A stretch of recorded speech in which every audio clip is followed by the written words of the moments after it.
같이 나누실 말씀은 열왕기상 6장 11절에서 13절 말씀입니다. 열왕기상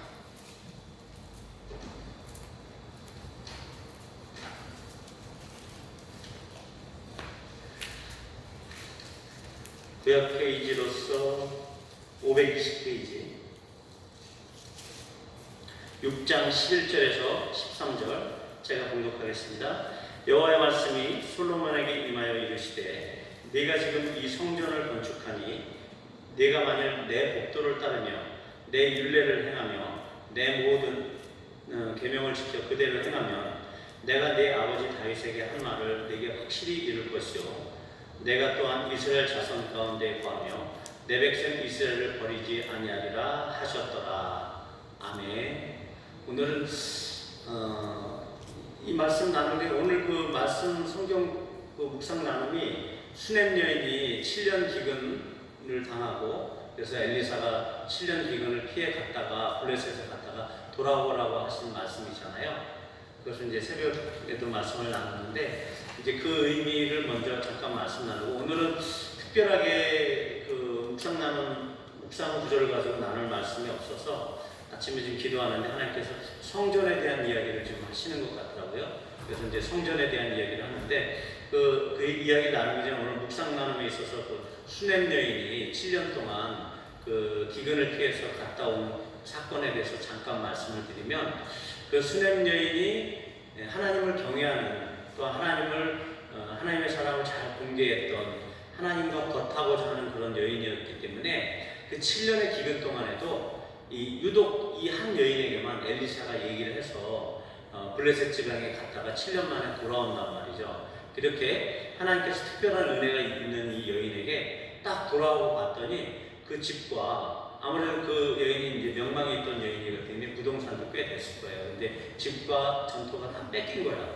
다른 사람이 와서 살고 있는 거죠. 그러면서 이제 그 사람이 강짜를 부렸겠죠. 이거 당신 잘 먹고 잘 살겠다고 블레셋에 갔다 오지 않았냐. 이건 우리가 경작하고 우리 거다라고 이렇게 강짜를 부렸을 거예요. 그럴 지역이 아니거든요. 수넴이라는 지역이 이렇게 큰 지역이 아니기 때문에. 그럼에도 불구하고 이런 악한 그런 사람들이 그 여인의 재산을 뺏으려고 했었단 말이죠. 그래서 왕에게 호소하는 제도가 있기 때문에 왕에게 호소하러 갔는데 그때 보이는 장면이 그 남편은 이미 열왕기상에서 보니까 열왕기하 3장인가 4장에서 보니까 이미 나이가 많이 늙었었단 말이에요. 그 가운데서 아이를 줬었는데 이미 그 아이는 남편은 이미 나이가 많아서 죽었던 모양이에요. 그러니까 그 여인이 직접 왕을 찾아갔던 것이죠. 그 상태에서 그때 마침 그 게하시, 그 엘리사의 사환이었던 그 게하시가 왕과 이야기를 나누고 있었단 말이에요. 그러니까 게하시의 그것으로 봐서 게하시의 그 나병은 그렇게 심각한 나병은 아닌데 계속적으로 그 몸의 일부분에 있었던 나병인 것 같고 그렇게 해서 그 게하시가 왕이 그때 마치 물어보고 있었단 말이에요. 네가 엘리사가 행하였던 그 모든 능력과 이적을 좀 얘기해달라 하는데 그 죽은 여인의 아내가 와서 호소하고 있는 거예요. 그 자리에서. 이것은 무엇을 얘기하냐면 그래가지고 왕이 그 여인의 이야기를 듣고 게하시의 증언을 들어서 한 관리를 보내서 그 여인이 빼앗겼던 모든 집과 전토를 회복시킨단 말이죠. 하나님께서 회복을 말씀하시는 것이죠. 그래서 하나님을 경외하는 모든 각 사람에게는 분명히 이렇게 하나님을 전심으로 찾는 여인에게는 하나님과 덫이 되어져서 그분을 섬기고자 하는 분들에게는 하나님께서 이렇게 잠시 잠깐 어려움이 주어지는 테스트도 있고 어려움이 있지만 결국은 그 속된 말로 아다리가 딱 맞잖아요. 게하시가 있는데 게하시가 이야기할 때 그때 마침 엘리사는 아마 그 다음 구절로 봤을 때는 그 다메섹에 가 있었던 것으로 봐요. 엘리사에게 부탁을 했으면 됐겠지만 그때 엘리사도 없고 난감한 환경에서 이 여인이 간단 말이죠.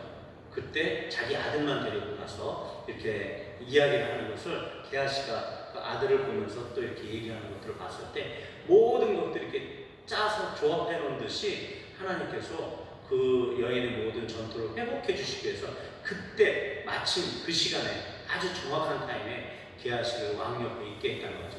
이게 놀라운 것인데 이런 사건들이 성경에 여러 곳에 있잖아요. 그리고 그 사건 중에 하나가 바로 그 에스더 왕비가 그 하만의 음모에 빠졌을 때 왕이 옛날 그 역대 지략을 보는데 역대 역사서를 보는데 그 모르드게 그 에스더의 그 삼촌인 모르드게가 자기의 생명을 구해줬던 것을 발견하게 되는 거예요. 그때 그 역사서에서. 그래가지고 완전히 그 모르드게의 지위가 향상이 되고 하만의 그 어떤 음모가 드러나게 되는 하나의 계기가 되거든요. 하나님께서 이렇게 정확한 때, 정확한 시간을 맞춰서 하나님을 전심으로 찾는 자들에게 임하시고 능력을 행하신다는 것을 보여주고 있는 아주 살벌한 말씀이 오늘 묵상의 말씀입니다. 보충적으로 오늘 묵상의 얘기를 하고, 그래서 오늘 아침에 이제 기도하는데 무엇을 말씀을 나눠야 될지 감이 안 잡히는 건데 성전에 대한 말씀을 나누시라고 하는 그 마음이 주어졌어요. 근데 오늘 말씀에 보니까 솔로몬이 이제 성전을 건축한단 말이에요. 그런데도 불구하고 하나님께서 단서를 걸어요. 네가 성전을 건축하면 그걸로 땡 아니야. 뭐라고 얘기해요? 내 법도를 따라야 된다. 내 율례를 행해야 된다. 그래야지만이 내가 너에게 약속한 그 다윗에게 주었던 그 약속 영구히 그 다윗의 씨로부터 해서 계속 왕위가 이어질 것이고 그 다음에 이스라엘을 내가 버리지 않겠다 이렇게 얘기한단 말이죠. 내 백성조차도 버리지 않겠다라고 하는데 단순히 성전만 이야기하고 있는 게 아니거든요. 그런데 이 성전을 짓는 문제에 있어서 결국 우리가 이제 성전이라고 알고 있는 것은 하나님의 임재 장소로 알고 있잖아요. 하나님께서 하늘에 계신 그 하나님께서 인간 중에 이 지상에 있는 우리 인간들이 그분을 찾으려고 할 때 그분이 만나주시는 장소로서의 이 성전을 택하신 거거든요. 그러니까 결국은 공식적인 예배의 처소이고 왜? 하나님을 만난다는 형태는 우리가 예배라는 형태로 표현하잖아요. 우리가 하나님을 만난다라고 하는 것을 어떻게 표현해요? 뭐 기도하러 가는 것도 마찬가지고 말씀을 보는 것도 개인적인 만남일 수도 있지만 우리가 이제 공동체적으로 또 아니면 공동체에 속해 있는 우리 각 사람이 하나님을 만난다라고 하는 것은 예배라는 것을 하나님께서 규정을 지어주셨잖아요. 그러니까 결국은 이 예배가 성소의 의미와 같은 것이죠. 하나님께 그때 사람들이 제사를 드리기 위해서 굳이 그 예루살렘에 그 성전을 만들어 놓고 왜 그곳으로만 오게 했는지 1년에 그것도 3번씩 한번 생각을 해보세요. 저쪽 갈릴리 쪽, 저 북쪽에 있는 사람들이 며칠 밤낮을 한 열하고 이렇게 막 밤낮을 걸어서 와가지고 뭐 이렇게 무교절 같은 경우는 7일을 지키고 그리고서 또 다시 돌아가고 뭐 이런 일들을 하게 된단 말이죠. 이런 것들이 1년에 3번씩 있다고 생각을 해보세요, 여러분들. 차도 없는 그런 당시에서 이거는 어떻게 보면 곤욕이거든요. 하나님께서 이렇게 사람들을 괴롭게 하시려고 그랬을 것인가 생각을 해볼 수 있잖아요. 그럼에도 불구하고 하나님께서는 예배의 장소를 한 군데가 딱 정하셨단 말이에요. 예루살렘이라는 곳. 그 다음에 이 성전을 짓게끔 하셔가지고 이 성전에서만 예배를 드리게끔 이렇게 해놓으셨단 말이에요.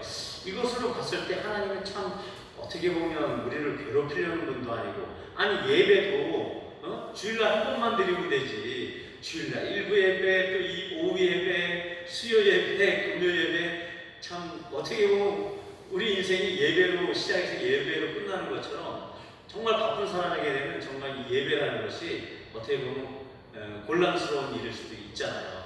그래서 우리가 다시 한번 성막의 의미를 돌아봐야 된다는 것이에요.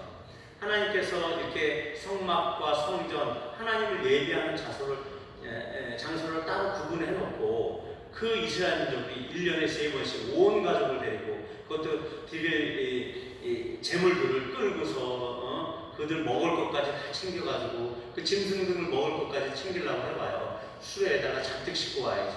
이런 모든 과정들을 통해서 하나님께서 이야기하고 싶은 것은 무엇인가? 이것이 이제 성전의 의미랑 연결되어진다는 것을 우리가 바라봐야 된다는 것입니다. 그래서 이스라엘 안에는 3번의 성전이 세워졌었어요. 첫 번째 성전은 지금 말씀드린 솔로몬 성전이에요. 그 다음에는 수르바벨 성전, 그 다음에는 헤롯 대왕이라고 하는 헤롯 1세, 그 헤롯 대왕의 성전이 이렇게 되어지는데, 솔로몬 성전 같은 경우에 이제 그 구조까지는 제가 이야기할 시간이 없을 것 같지만 특징적인 것들이 있어요. 특징적인 것들이 있는데, 솔로몬 성전의 그 현관에 보면 낭실이라고 우리가 현관이라고 하는 데거든요. 그 현관에 보면은 그 높이가 한 54m나 돼요. 높이가. 성전의 높이는 그렇지는 않거든요. 성전 자체는 높이가 대략 한 13.5m예요. 그러니까 한 13.5m 정도 되는데 그 낭실이 50m가 넘는단 말이죠. 왜 그렇게 큰 낭실을 만들었는지 모르겠지만, 예수님께서 마귀에게 시험을 당할 때 성전 꼭대기로 데려갔다 했잖아요. 그러니까 그것으로 봤을 때는 꼭대기에 떨어져 죽을 정도니까 50m 이상은 되는 것 같아요. 어찌됐든 그 헤롯 성전, 그러니까 그 마귀가 끌고 갔던 거는 예수님을 같이 데리고 올라갔던 것은 성전 꼭대기가 아마 그 낭실에서도 또 일단 그쪽에 그 기드론 골짜기까지 해가지고 아마 100m 이상 될 것이다라고 학자들이 추정할 정도로 그렇게 높은 꼭대기까지 데려갔다라는 걸 봤어요. 어쨌든 이 낭실 자체가 54m나 됐다고요. 그때 당시 54m면 엄청난 크기잖아요. 그런 크기로 낭실을 만들었던 것도 아주 특이하고, 그 다음에 이제 그 낭실 안에는 야긴과 보아스라고 하는 이 동으로 만든 큰 그 기둥을 두 개를 세워놨단 말이에요. 그것도 역시 높이가 한 15.7m까지 됐단 말이죠. 뭐 낭실이 50m니까 15.7m 그렇게 큰 게 아니죠. 그 위에는 이제 그 백합화 모양의 둥그런 이제 그 원 같은 걸로 이렇게 만들어 놓고, 거기에 이제 200개가 되는 어떤 석류 모양의 구슬 같은 것들을 이렇게 그물처럼 만들어 놨단 말이죠. 자, 이런 것들을 봤을 때 이 야긴과 보아스, 이거는 기능상에는 아주 의미가 없는 거예요. 예. 그 성전을 만들 때 기능상에는 아무 의미가 없는 것인데, 이걸 만든 이유는 아무래도 이제 야긴이라고 하는 것은 이제 그 하나님께서 내 보좌를 세우리라라고 하는 그런 야킨이라는 말에서 아마 유래됐을 것이다 라고 학자들은 이야기하거든요. 그래서 하나님께서 이 성전에서 너희들이 와서 이렇게 하려면 너희의 보좌, 그 왕의 보좌가 영구할 것이다, 지켜주실 것이고 네 보좌를 세워주실 것이다, 이런 의미. 그 다음에 보아스라는 건 베오츠라는 말에서 나왔다라고 하는데, 야훼의 능력을 왕이 기뻐하리라. 그래서 하나님의 능력이 함께 있다, 하나님의 능력이 그 왕에게 있다, 이런 뜻으로 하나님의 능력과 또한 하나님의 영구히 그 왕의 자리를 지켜주실 것이다 라는 의미로 이 두 개를 세웠다라고 하는 것이고, 그 두 개의 기둥 위에는 백합화 모양을 나타내는 걸 순결성을 나타내기도 하고, 그 다음에 그쪽을 이제 석류 모양의 그물로 씌웠다라고 하는 것은 석류는 또한 진실을 나타낸다고 하더라고요. 그래서 하나님을 찾을 때 우리가 어떻게 순결하며 하나님을 진실되이 찾아야 되는지에 대한 예표로서 야긴과 보아스라고 하는 두 기둥을 세웠을 것이다, 이렇게 얘기하고 있거든요. 그리고 뭐 이런 구조를 얘기하다 보면 상당히 오래 걸려요. 그 성전의 뜰에서 물을 씻는 그 물두멍이 있는데, 그 물두멍이 옛날보다 아주 상당히 큰 10개, 그러니까 양쪽으로 5개씩 해가지고 상당히 큰 그 물두멍을 줬단 말이에요. 그래서 12황소가 각각 그 물두멍, 물바다라고 하거든요. 그러니까 그 바닷물과 같은 거 바다라는 말이에요. 그래서 워낙 크기 때문에 직경이 대략 한 10규빗이니까 이게 1규빗이니까 한 4.5m, 직경이 한 4.5m 되는 큰 물두멍을 놋으로 만들었단 말이에요. 엄청나게 크죠. 그걸 5개나 해놨으니까, 양쪽으로 5개, 10개를 해놨으니까 엄청 크죠. 거기서 이제 제사장들이 뭐 씻기도 하고, 손을 씻기도 하고, 또 재물을 씻기도 하고, 기물을 씻기도 하고, 이런 것도 했던 것이고, 또 번제단이 있었는데, 번제단도 성막에 있었던 것보다 엄청 커요. 4.5m 높이에 있는 그런 무려 이렇게 높이 그 번제단을 만들고, 거기서 이제 아침 저녁으로 2번 이제 상번제를 드렸던 이런 일들이 있었단 말이죠. 결국은 이런 성전의 모양들은 일일이 하나하나 따지고 들어가면 성막의 기구들이나 성전의 기구들은 예수 그리스도를 얘기하거든요. 그래서 구속사적인 의미를 다 담고 있는데, 이런 것들은 오늘 우리가 보는 것은 의미가 없는 것 같고, 어찌됐든 그렇게 솔로몬 성전이 완성되고 있었다가 그 다음에 이제 아시다시피 우리가 포로로 잡혀가잖아요, 이스라엘이. 왜? 성전 예배가 제대로 이루어지지 않았기 때문에 우상을 섬기고 성전이 버젓이 있음에도 불구하고 또 산당에서 제사를 드리고 이렇게 하나님을 찾는 것에 대해서 사람들이 게을러지기 시작했고, 그들의 탐심 때문에 아니 거기서 예루살렘까지 가서 제사를 드리는 그 기간 안에 자기들이 자기 지방에서 농사를 짓거나 양을 키우거나 그러면 자기 소득이 더 생기잖아요. 사람들의 탐심 때문에 결국은 하나님의 제사를 멀리하기 시작했다는 거예요. 그러니까 하나님께서 그 성전을 미워하신다는 말이 나중에 나와요. 사람들이 성전에 나와서 예배드리는 그 마음 자체도 이미 마음은 딴 데가 있고 그냥 성전에 예배드려야 되는 어떤 당위성에 의해서만 성전 예배를 사람들이 유지하는 그런 상태다 보니까 하나님께서 내가 내 성소를 미워한다 이런 말까지 예레미야 애가에서 표현이 되거든요. 이런 것처럼 이 성전의 의미는 좀 남다르게 우리에게 다가오는 부분들이 있어요. 그리고 이렇게 1차 솔로몬 성전, 그 다음에 수르바벨 성전은 뭐냐면 고레스에 의해서 그 70년 포로 생활이 끝나고 백성들이 다시 예루살렘으로 가게 하잖아요. 그 이유가 고레스라는 이름이 이사야서에서 이미 예언되어 있었단 말이에요. 그것을 고레스가 봤던 것으로 보여져요. 자기 이름이 이사야서 선지자의 글에 이미 몇십 년 전에 기록이 되어 있는 거예요. 그러니까 고레스가 뜨아 놀라지 않았겠어요? 그러니까는 그 하나님의 말씀대로 이스라엘 백성들 칙령을 내려가지고 돌려보낸다는 거예요. 그리고 수르바벨을 통해서 처음 보낼 때 그 성전을 지을 수 있는 집기나 이런 것들을 다 공급을 해주도록 주변에 있는 어떤 왕들이나 이제 그런 그 존재들에게 이야기를 해준단 말이에요. 그럼에도 불구하고 성전이 건축되어지는데 늦게 되어졌어요. 왜냐하면 주변 세력들의 어떤 그 공격들이 있어요. 사마리아에 있는 민족들이나 또한 그 에돔 이쪽에 있었던 사람들이 이렇게 성전 짓는 것을 방해를 했단 말이에요. 결국은 이 2차 성전, 수르바벨에 대한 성전은 이 솔로몬의 성전보다는 아주 비참했어요. 보잘것없는 성전이었거든요. 그럼에도 불구하고 하나님께서는 그 성전에 대해서 의미를 갖기 시작해요. 그 성전을 중심으로 해서 다시 이스라엘 민족들이 모이기를 원하고 이런 일들이 있게 되는 거죠. 그래서 하나님께서 학개나 스가랴라고 하는 선지자를 통해서 이 성전 재건에 대해서 다시 한번 재촉하기 시작해요. 그래서 그들이 자기 생계에만 힘쓰는 것이 아니라 다시 성전을 짓도록 독려됨으로 인해서 성전을 짓기 시작합니다. 그래서 제2성전이 마무리가 되는 것이죠. 그 다음에 이제 그 성전이 BC 63년경에 로마의 그 폼페이우스라고 하는 그 장군에 의해서 또 허물어져요. 왜냐하면 이제 마카비라고 하는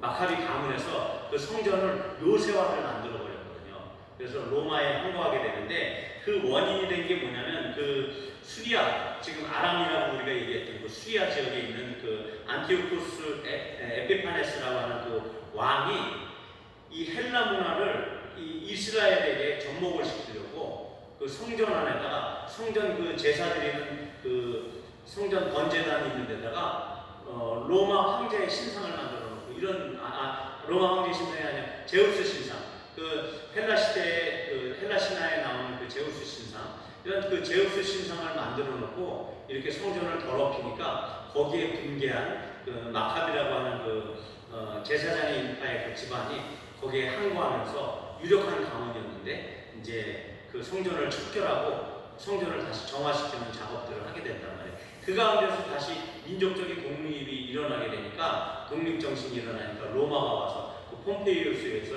예수님이 오신 BC 63년경에 성전을 허물어버려요. 근데 완전히 허물어진 건 아니고 성전이 이제 유지가 되다가 결국은 예수님 오시기 한 23년 전인가 BC 한 20년경에서 그 헤롯 대왕, 헤롯은 원래 유대인이 아니란 말이에요. 시돈 사람인가 그래요. 헤롯도 역시 시돈인가 드론가 거기 출신인데 어쨌든 그 사람이 로마에서 이제 유대의 분봉왕으로 그 사람을 왕으로 세운단 말이죠. 그때 이 헤롯이 정치적으로 이 유대인들에게 자기가 어떤 그 왕으로서의 권위나 이런 칭송을 받기 위해서 정치적인 권세를 어떤 획득하기 위해서 정치적인 어떤 인정을 받기 위해서 이 헤롯 성전을 짓는데 엄청난 크기로 짓게 된단 말이에요. 무려 68년 AD 63년인가 64년까지 이 성전을 건축하거든요. 그러니까 BC 20년경에 제2성전을 다시 한번 그 스룹바벨 성전을 개축을 하기 시작하면서 성전을 짓는데 한 10년 정도에서 주요 핵심 시설 성전을 짓고 나서 그 주변에 있는 것들, 우리가 알고 있는 그 솔로몬의 행각이니 이런 것들까지 쫙 해가지고 아주 엄청난 크기로 거의 그냥 엄청난 크기로 이렇게 짓게 된단 말이에요. 그래서 유대 랍비들은 이 성전을 이 헤롯 성전을 보지 못하는 사람들에 대해서 그들이 아름다움이 어떤 것인지는 알지 못하는 것이다. 이렇게 표현할 정도로 그렇게 아름답게 지었다는 거예요. 성전이 아름답게. 그러나 역시 그것도 AD 70년에 로마의 그 티투스 디도 장군에 의해서 완전히 그냥 무너지죠. 그 돌 크기가 높이가 1.5m, 4m 이런 식으로 큰 돌들로 세워진 그 성전 모든 것들이 다 허물어 내려져 버리는 이런 아주 아름답게 화려하게 꾸몄던 성전이 허물어져 내려버리는. 지금은 그래서 그 허물어진 이후에 어떻게 됐냐면 그 다음에 그 성전 자리에다가 로마의 그 하드리아누스라고 하는 그 황제 시대는 거기에다가 로마의 신전을 거기에다가 세우게 했었고, 그 다음에는 AD 7세기경에는 이제 지금 우리가 황금돔이라고 돼 있잖아요. 그 예루살렘에 보면 위에 황금 모양이 돼 있는 그것이 이제 바위의 돔 이런 뜻으로 해서 넘어부터 락이라 해가지고 이슬람 자원이 거기에 자리 잡게 된 것이에요. 자, 이런 그 역사적인 과정을 통해서 하나님의 성전의 원래 의미가 어떤 것이었음에도 불구하고 이렇게 성전이 허물어지고 또 허물어지고 회파되고 세상 권력에 의해서 허물어지는 것들을 보게 된다는 말이죠. 이것이 진짜 하나님의 원하는 뜻이었는가, 이런 걸 보게 되는 거예요. 그러면 이런 성전이 회파되어지는 상황들을 통해서 우리의 신앙을 또한 점검해 볼 수 있는 거죠. 우리의 신앙이 좋을 때, 이때는 우리가 모든 삶에 있어서 형통케 되어지고 대적들을 침범할 수 없고 이런 삶이지만, 우리의 삶에 있어서 하나님을 예배하고 하나님을 온전히 섬기지 못할 때는 이렇게 대적들이 와서 우리의 성전을 헐어버린다고. 성전을 헐어버린다는 의미는 우리 예배가 깎여나가는 거예요. 그래서 우리가 인생에 있어서 아까워하는 이 모든 시간들 때문에 우리가 원하는 것들, 우리의 생업을 위해서 우리의 예배가 타협되기 시작하는 거예요. 우선순위가 사라지기 시작하는 거죠. 이런 문제들을 성전을 통해서 우리가 볼 수 있는 거죠. 하나님을 예배하는 그 시간, 하나님을 예배하는 그 장소가 침탈을 받는 거잖아요. 결국은 우리의 자세 때문에 하나님을 예배하는 것들이 더 상승되어지는 것이 아니라 하나님을 예배할 수 있는 장소가 축소되어지고 하나님을 예배하는 시간들이 축소되어지는 이런 불우한 상황을 이스라엘 민족들이 경험을 했다라는 것이죠. 그런 의미에서 우리가 성전을 잘 세운다라는 것, 우리가 신앙의 자세와 예배의 자세를 잘 세운다라는 것을 성전의 변천 과정을 통해서 우리가 볼 수 있다는 것입니다. 그러면 우리의 대적들, 마귀가 우리의 예배를 갉아먹지 못하도록, 우리의 예배 시간을 갉아먹지 못하도록, 우리가 참으로 예배하는 그 장소를 갉아먹지 못하도록 우리가 지키고 수호하는 것에 있어서 우리가 깨어서 기도해야 된다는 것을 이야기하고 있습니다. 그러면 이스라엘 민족들이 이렇게 1년에 3번씩 6월절 또 7.7절 장막절 이렇게 1년에 3번씩 올라가면서 이 사람들은 어떤 태도로 올라갔을까요? 그렇게 올라가는 사람들에게는 성전으로 올라가는 노래가 있었어요. 찬송을 부르면서 올라갔단 말이죠. 그것은 뭐냐면 하나님을 예배하는 것이 기쁘다, 즐겁다 라고 하는 것을 예표하는 것이에요. 그러니까 그들의 입에서는 성전을 올라가면서 그냥 올라가는 게 아니에요. 그래서 우리가 교회에 오는 것이 우리도 모르게 기쁘게 생각하는 거잖아요. 그런 것처럼 그때도 같은 맥락이었단 말이에요. 하나님을 예배하는 것, 그리고 성전을 향해서 순례자의 길을 가는 그 길이 너무도 그들에게는 즐거움이었단 말이에요. 그런 것처럼 우리도 영원한 새 예루살렘, 그 성전을 향해서 가고 있는 순례자의 삶이잖아요. 우리가 지금 이 땅에 이 성전은 다 없어지고 무너졌어도 이 땅에서 우리가 우리 자신이 성전이 되어져서 우리 안에 계신 성령을 통해서 주님을 기쁘시게 하고 예배하고 이런 삶을 살지만 결국은 영원한 새 예루살렘을 향해서 가는 영원한 성전을 향해서 가는 우리의 삶이 순례의 길인데 이 삶이 어떠해야 되겠느냐라고 표현하는 것은 바로 이렇게 성전으로 올라갈 때 노래를 불렀던 이스라엘 민족들처럼 우리도 기쁘게 즐겁게 우리의 이 순례의 길을 가야 된다라고 하는 것이죠. 그리고 이 성전은 구속사적인 그 맥락에서는 예수님을 예표하고 있는 게 맞습니다. 그래서 예수님이 그런 자로서 마태복음에서도 예수님께서는 지어진 건축물인 성전보다 자신을 더 큰 이로 더 큰 분으로 표현하고 있고 손으로 짓지 아니한 성전이다라고 성전이다라고 마가복음 14장 58절에도 이야기하고 있단 말이에요.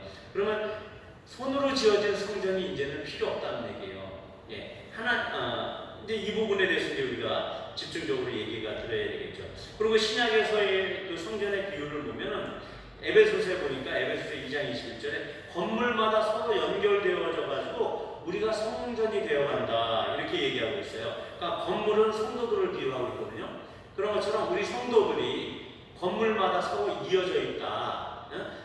모퉁이의 머릿돌 되시는 그 예수님, 그 예수님을 중심으로 해가지고 머릿돌이라는 게 뭔지 아시죠? 건물 이렇게 큰 미국 같은 데 보면 건물 딱 짓고 나면 건물 한쪽에 돌에다가 언제 몇 년도에 지어졌고 뭐 누구를 기념해서 지어졌다 이런 머릿돌이 있단 말이에요. 그 건물의 이름이라든지 그런 것처럼 그 머릿돌을 주축으로 해서 근데 모퉁이에 있는 그 머릿돌이란 말이에요. 그러니까 그 머릿돌을 주축으로 해서 이 벽돌들이 서로 연결되어 있잖아요.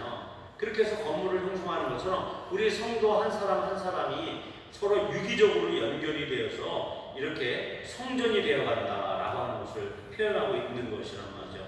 그래서 너희도 성령 안에서 하나님의 거하실 처소가 되기 위하여 그리스도 예수 안에서 함께 지어져 가야 된다. 우리가 그리스도 안에서 성전을 짓고 있는 거예요. 이렇게 네? 건물을 이렇게 지어져 가는 거예요.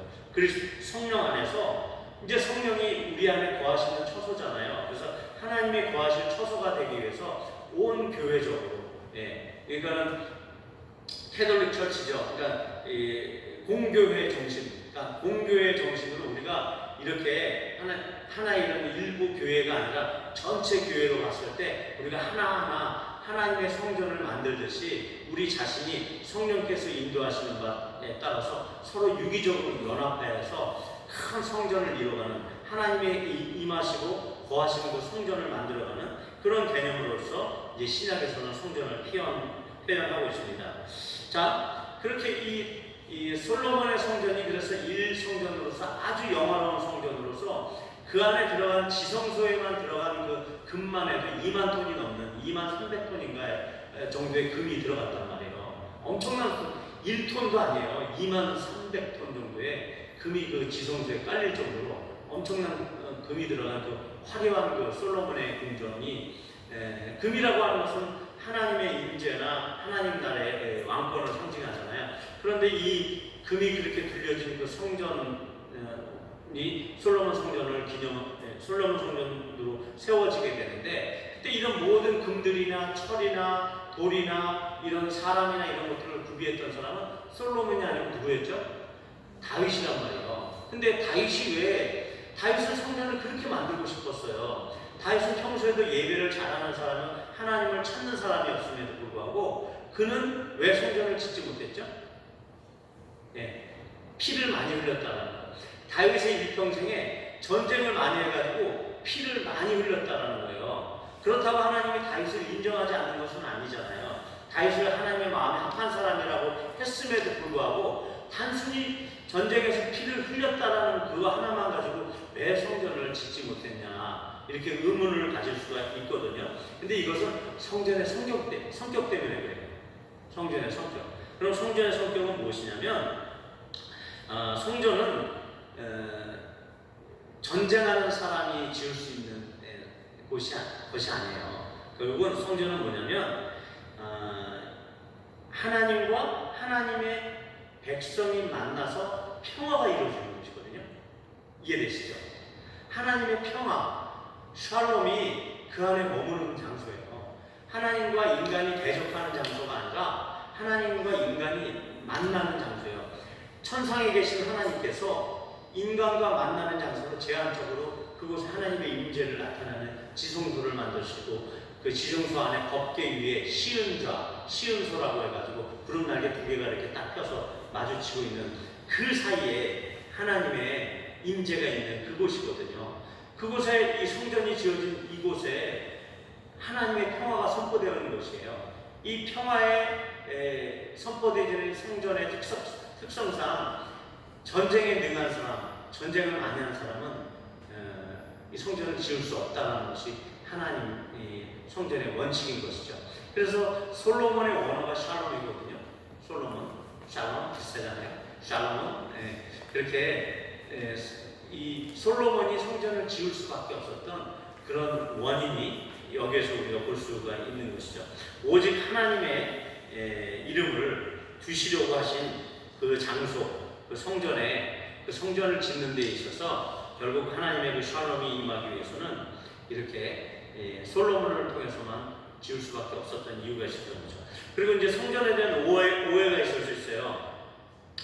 역대하 6장 18절에서도 성전은 어떤 제한적 장소로서 그 안에 하나님을 수용할 수 없다라고 표현하고 있단 말이에요. 성전은 온전히 그냥 하나님께 기도하는 장소로서 그 이상 또 그 이하가 아니다라고 기록을 해놓고 있단 말이죠. 그럼에도 불구하고 성전에 대한 그 상징적인 의미를 우리가 무시할 수 없는 부분들이 있어요. 그것은 뭐냐면 하나님의 죄사함이 일어나는 장소였단 말이에요.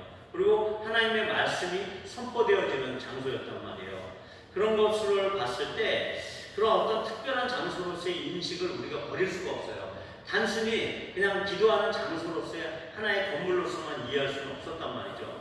그리고 이는 성전을 건물 그 이상으로 취급하려고 하는 그 바리새인들처럼 어떤 성전만 있으면 언제나 하나님의 임재가 있다고 착각했던 사람들에게 있어서는 오해를 불러일으켰던 것이죠. 우리 이스라엘 민족 가운데 성전만 있으면 하나님의 임재가 있다 이렇게 착각을 했다는 것이에요. 그것이 오해예요. 네. 하나님의 성전이 있어도 하나님의 말씀을 준행하지 않으면 아까 초대에서 얘기했던 것처럼 하나님의 말씀을 준행하지 않으면 성전 자체로서는 건물에 지나지 않을 수밖에 없는 상황들이 된다는 거죠. 하지만 그 사람들은 건물 그 이상으로 이 성전이 있게 되면 하나님의 임재가 분명히 있다. 그 건물 자체에 대한 아주 중대한 어떤 그 중요성을 부여하고 있었던 거죠. 반대로는 또 성전을 단순히 일반 건물과 같이 낮은 수준으로 취급했다는 거예요. 내가 어딜 가든지 기도하고 있으니까 굳이 뭐 성전에 가서 기도해야 돼. 이렇게 생각들을 했다는 거죠. 그러나 예수님은 성전에서 장사하던 자들이 있잖아요. 그런 사람들을 호되게 꾸짖고 막 그러잖아요. 내 아버지 집은 기도하는 만민의 집이다. 그러면서 성전의 거룩한 상징의 그 무지한 그 바리새인들을 향해서 예수님께서 호되게 책망을 하잖아요.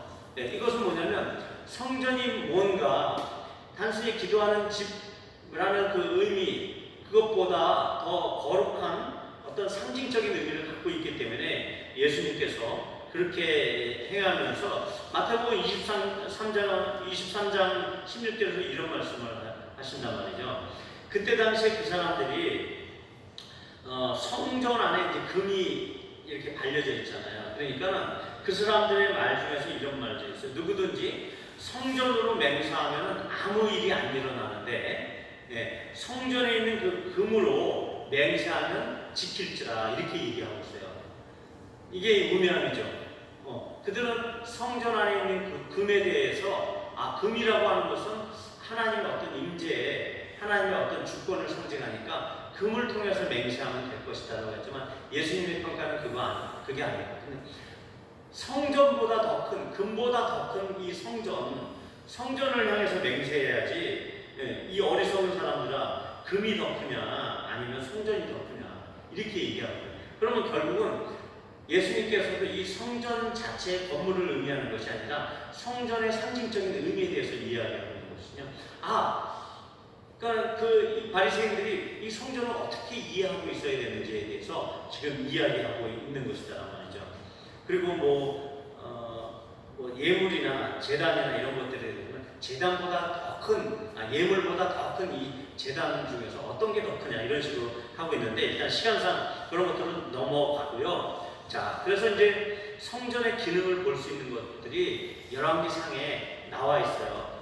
어떻게 나와 있냐면 성전은 부르짖는 곳이에요. 그래서 성전에서 하나님께 부르짖고 기도할 때, 이 솔로몬의 얘기인데, 하나님의 이름이 거기 있으리라 하신 그곳을 향해서 그 비는 기도를 들어주십시오 라고 하는 성전의 기능은 뭐냐면 역시 기도하는 것이에요. 하나님을 향해서 하나님의 이름이 그 성전에 있기 때문에 그곳을 향해서 기도하는 장소죠. 그래서 또한 그 제단 앞에서 맹세하는 장소예요. 하나님 내가 이렇게 살겠습니다. 이렇게 맹세하는 장소로서, 그리고 또 악한 자가 죄를 지었을 때 그 죄를 깨끗하게 해주고 그 행위대로 심판하시는 장소로 표현하고 있어요. 그가 그 맹세한 그대로 잘 살게 되면 그를 복을 주시되, 그렇게 맹세한 그대로 살지